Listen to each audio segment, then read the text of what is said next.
In today's video, I'm gonna walk you through on how to delete messages on TikTok. Whether you want to delete individual messages or the entire chat, you can delete both of them.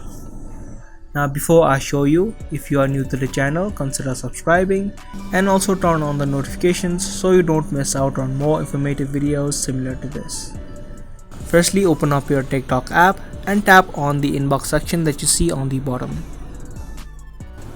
From here, just tap open any chat if you want to delete individual messages.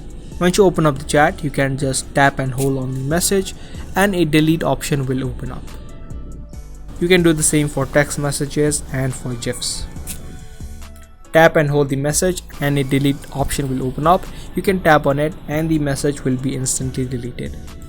Other than this, you can also delete the entire chat. For that, come back to the inbox section and tap and hold the chat and you'll see an option of delete. Tap on delete and it's again gonna show you a menu. Tap on delete again and your entire chat of TikTok will be deleted. There's no way that you can recover deleted messages, so make sure you only delete those messages that you don't need anymore. So that was the video. I hope you guys liked and found this video helpful. If you did, be sure to subscribe, share and also give this video a thumbs up. I'll see you guys in the next video. Thanks for watching.